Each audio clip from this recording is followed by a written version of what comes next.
Hello, welcome to 10 at 10, episode 173. My name is Michael Ramage. I'm the director of the Cyber Education Research Center here at Murray State University, and welcome back to 10 at 10. 10 at 10 is brought to you through a partnership between Murray State University, Grow West, the Technology Council of West Kentucky, KY Innovation, and local partner Sprocket Innovation in Paducah, and the Kentucky Innovation Station in Madisonville. This week, as I said, it's episode 173, and I wanted to answer a question that I get a lot. What do I do if I am a victim? What do I do if I'm a victim of some sort of cyber crime, cyber fraud? If I personally, now business wise, it might be a little bit different, but as a person, as an individual, what do I do if I am a victim? And so I just really wanted to dig into that question today. What do I do? What do you do if you're a victim of cyber fraud? And I get that question a lot. There's been a couple of data breaches of late. They've been going on for years, but of late that have caused people to ask me, what do I need to do to make sure I'm safe? So I found a list. I was making my list, and then I was trying to find some other groups that had come up with lists, and I found one that I liked, and I thought I would just walk through it. The first is to make sure you secure your devices.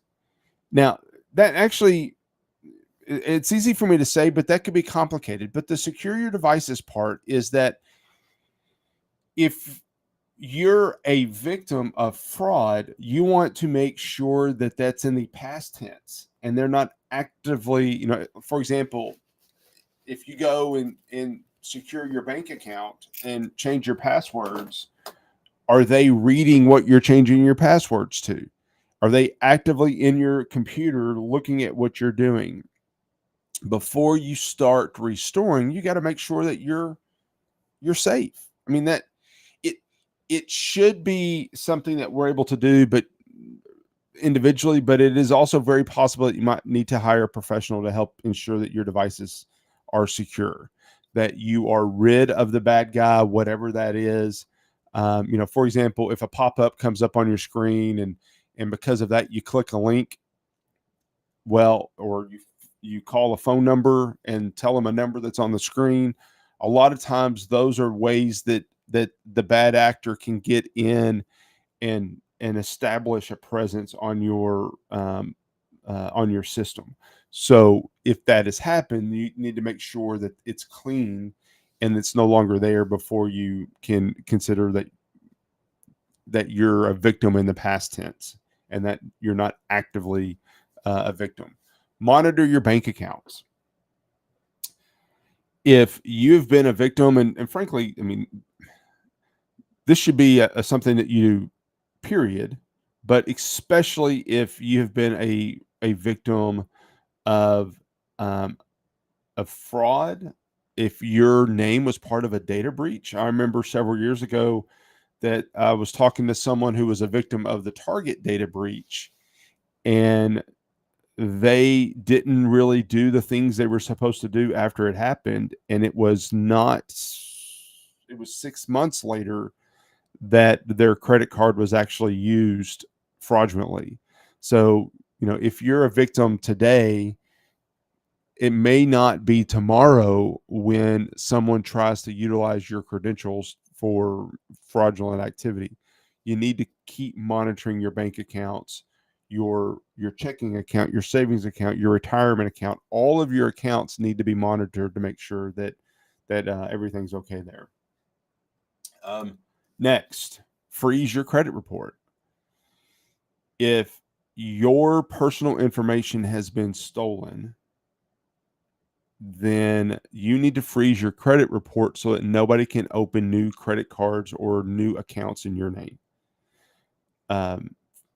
Frankly, if you're not making any large purchases right now, then there's probably no harm in freezing your credit report by default, opening it, thawing it when you're wanting to make a purchase, and then freezing it back.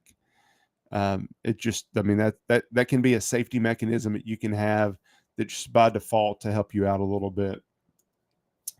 Report the fraud. FTC, FBI, the IC3, and we'll talk about that in a second. There's a lot of ways to report it, but report it. That when you're a victim, there is shame.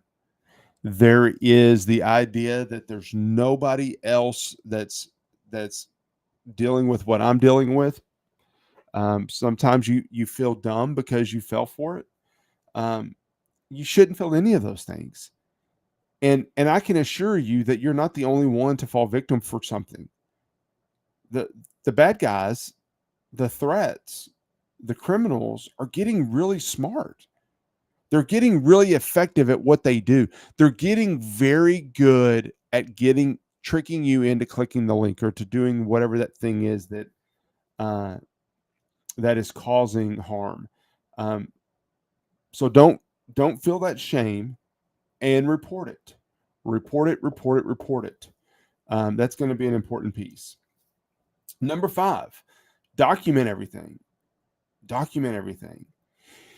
And the reason that documenting is important is that, first of all, you're in the fog. You're in the thick of it when you're going through these, this recovery component. And once you're out of it, you need to describe what you did. But if you don't describe it while you're going through it, if you don't write it down, and I mean, maybe it's a document, maybe it's not in a notebook, truly written with a pen and paper. But if you don't document everything, then once you come out of that fog, you may not remember all the things that you did. Those things that you did are important because what you're going through is likely what somebody else is going through. And if we can connect the dots and link different things together, then it may help us help the investigators, maybe not me, but help the good guys to catch them, because now there's a pattern. And so anyway, so all of that's very important. Document everything. If you're in the middle of it and you see something, I don't know that I really need to document that. Yeah, you do. Document it just in case. It's much better to have too much information that you don't need than to not have enough information and that one detail that you really need isn't there. So document. And then request a reverse wire transfer. So there's a lot of times business email compromise, for example, where a company might get tricked into sending money, paying an invoice that's not real. And often, typically, I think the time limit's 48 hours. If you put in a request to reverse the wire transfer, sometimes it'll work. Sometimes you're able to do that. But you have to be quick on that. A lot of times, actually, if there is one of those scams, they'll do it on a Friday afternoon so that you won't notice it until you come back into work on Monday. And by then it's too late. So just keep that in mind, that if you do fall victim and you click send and, man, I shouldn't have done that. And you know better. And, all those pieces, request a wire transfer, and maybe you can get that money back. It's not going to work 100% of the time, but it's worth a try because it does work a good number of times if you request it. But that requires you not to have that shame. So the Internet Crime Complaint Center, IC3.gov, is the website to report things. I actually heard about a scam going on. Let's see. I heard the briefing on it this week. It's been going on for a while. It's not new, but they ask you in that scam to report to the Internet Crime Center, and they give you a website to go to, and it's a .com. IC3.gov. It's a government website. It's going to be a .gov. So make sure that if you go to it, that you're going to the right page. I took this screenshot from their page, and the reason I did is because I want to share the types of things you can report, business email compromise, ransomware, elder fraud. There's a lot of elder fraud out there, and other cybercrime as well. I mean, it may be credit card fraud, computer intrusions, corporate data breaches, denial of service, web attacks. There's a lot of things that you can report. They want to know it, and once you report it, the FBI, the Secret Service, will be able to help you with some of your challenges. Anyway, I think that's valuable. I hope that you found this valuable as well. And if you have questions on any of this, let me know. I am happy to help get you pointed in the right direction. If you're a victim of this, I would be more than not happy that it happened to you, but more than willing to help you in your time of need. Just reach out to me and let me know.